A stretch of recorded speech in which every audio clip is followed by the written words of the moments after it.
그래? 그럼 큐티해. 할렐루야. 사랑하는 중고등부 친구들, 안녕하세요.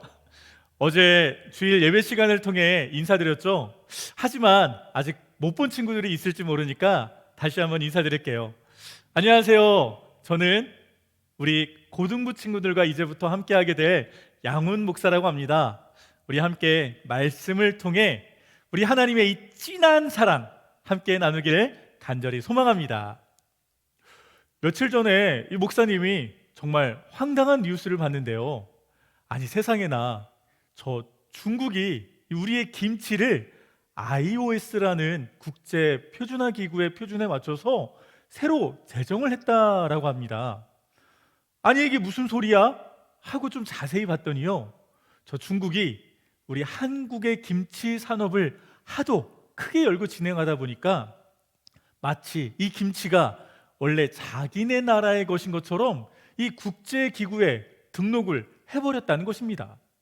헐, 아니 이것저것 짝퉁이라고는 엄마 빼고는 다 만든다더니 이제는 우리 김치마저도 가짜를 만들어가지고 그것도 자기네들의 것이냐 이 국제기구에 등록한 거예요.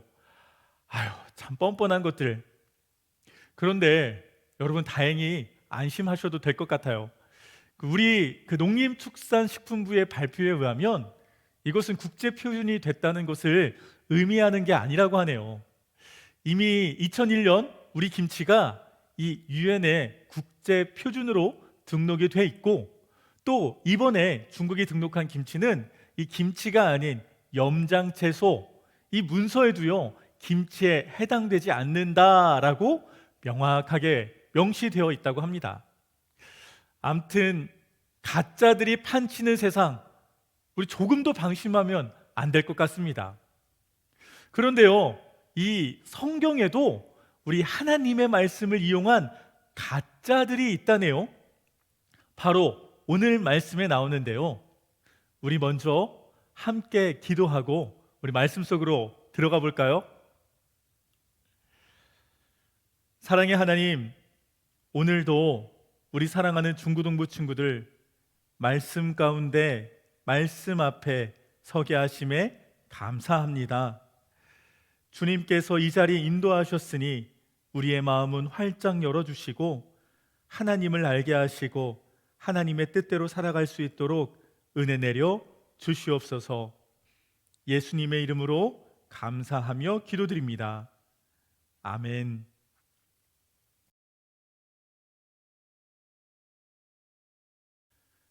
먼저 오늘 본문 1절에 백성 가운데 거짓 예언자들이 일어난 것 같이 라고 되어 있는데요, 원래 개역 개정을 보면 백성 가운데 거짓 선지자들이 일어났었나니 라고 과거형으로 기록되어 있습니다.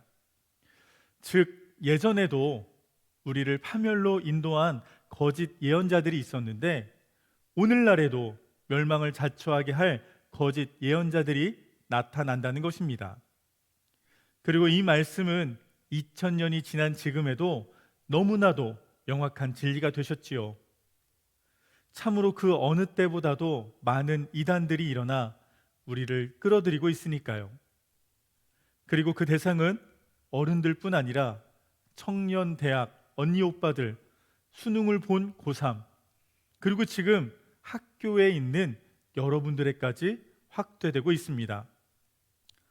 이 이단들의 거짓말에 우리들은 그들의 방탕한 길을 따를지도 모릅니다. 그들이 탐욕에 꾸며낸 말들로 우리를 미혹할 것이기 때문입니다. 하지만 우리 하나님은 그들을 반드시 심판하신다고 말씀하십니다. 그들의 심판을 지체하신 적이 없기 때문입니다.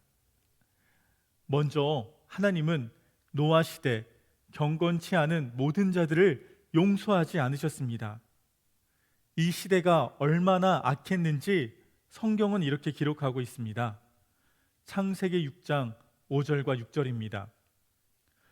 여호와께서 사람의 죄악이 세상에 가득함과 그의 마음으로 생각하는 모든 계획이 항상 악할 뿐임을 보시고 땅 위에 사람 지으셨음을 한탄하사 마음에 근심하시고, 죄악이 가득하여 항상 악할 뿐이고 어찌나 악했는지 하나님이 너무나도 사랑하셨던 사람 지으셨음을 한탄하시고 근심하신다 하셨습니다. 또한 소돔과 고모라 시대는 어떠했나요? 롯에게 찾아온 두 명의 천사를 내어달라 하던 경건하지 못했던 자들, 음란했던 자들, 악을 행하였던 자들. 하지만 우리 주님은 역시 그러한 무법한 자들을 가만두지 않으셨습니다. 경건한 사람들을 시험에서 구해주시고 불의한 사람들을 심판날까지 형벌 아래 두시는 분이시지요. 이렇게 하나님은 반드시 죄를, 악을 심판하시는 하나님이십니다. 그저 내버려 두시며 지체하지 않으시지요. 더러운 정욕에 빠져 육체를 따라 행하는 사람들, 감히 우리 주님의 생명의 말씀을 교묘하게 속여 자신들의 사리사욕을 채우는 사람들, 특히 그로 인해 예수님께서 핏값으로 사신 하나님의 자녀들을 미혹하여 함께 지옥의 불구덩이로 빠지게 하는 못된 이단 마귀들, 하나님께서 반드시 그들을 심판하시며 하나님의 정의를 이 땅 가운데 만들어 가실 줄 믿습니다. 자, 우리 하나님은 어떤 하나님이신가요? 거짓 선생들, 이단들을 용서하지 않는 하나님이시죠. 노아의 시대에 그랬고 소돔과 고모라의 때도 마찬가지셨습니다. 하나님의 말씀을 팔아서 장사하며 이 자신들의 이득을 보는 자들, 거짓 선생들을 결코 그대로 두고 보지 않으신다 하셨습니다. 왜 그러셨을까요? 하나님께서는 우리를 가장 사랑하시기 때문입니다. 첫 아담의 범죄 이후 죄로 인해 이 단절된 우리를 그토록 찾으셨어요. 죄의 문제를 해결하기 위해 예수님을 보내주셨고 또 그 아들을 십자가에 죽게 하사 우리와 함께 다시 만나는 이 놀라운 은혜도 주셨어요. 그런데 저 이단의 유혹에 빠져 거짓 진리에 놀아나 다시 하나님과 멀어지고 영원한 심판 앞에 놓이게 하니 우리 하나님의 마음이 얼마나 아프실까요?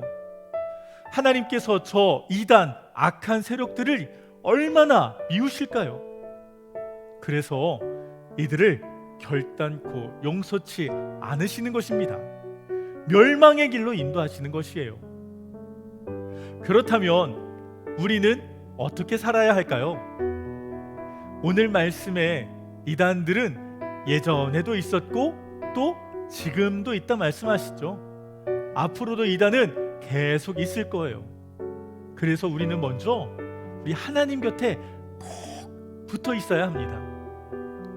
놀이동산에서 이것저것 우리의 눈과 귀를 현혹하는 것들에 마음을 뺏기고 나면 우리 아버지의 손 놓치는 건 금방이죠. 그래서 우리는 언제나 우리 아버지의 손을 꽉 붙잡아야 합니다. 베드로전서 5장 8절과 9절, 근신하라 깨어라 너희 대적 마귀가 우는 사자같이 두루다니며 삼킬 자를 찾나니 너희는 믿음을 굳건하게 하여 그를 대적하라. 어제 예배 때 함께 나눈 말씀이죠. 할렐루야. 그래서 우리에게 말씀과 기도가 필요한 거예요. 물론 학교 공부도 중요하지만 아무리 바빠도 말씀을 읽고 하나님의 마음이 무엇인지 알고 또한 그 뜻대로 살려고 하는 노력도 반드시 필요한 거예요. 악한 이단이 친절로 선행으로 우리를 미혹한다 해도 결코 그곳에 빠지지 않고 오직 우리 하나님 곁에만 꼭 붙어 있기를 주님의 이름으로 간절히 축원합니다. 우리 한 주간 말씀을 기억하며 살아갈 수 있도록 소망하며 다 같이 함께 기도하시겠습니다. 사랑의 하나님, 이 세상 가운데 가짜들이 너무나 많은데 하나님의 말씀마저도 자신들의 사리 사욕을 위해 가짜로 이용하는 악한 이단들이 있습니다. 그들이 아무리 좋은 것들로 우리를 미혹한다 해도 우리는 온전히 주님께만 꼭 붙어 있을 수 있도록 은혜 내려 주시옵소서. 사단 마귀 이단들의 아버지 하나님 유혹을 받지 않도록 우리가 언제나 주님의 말씀, 주님께 기도로 나아갈 수 있도록 은혜 내려 주시옵소서. 그러한 한 주 될 수 있도록 우리와 동행하시고 놀라운 사랑 더하여 주시옵소서. 예수님의 이름으로 감사하며 기도드립니다. 아멘.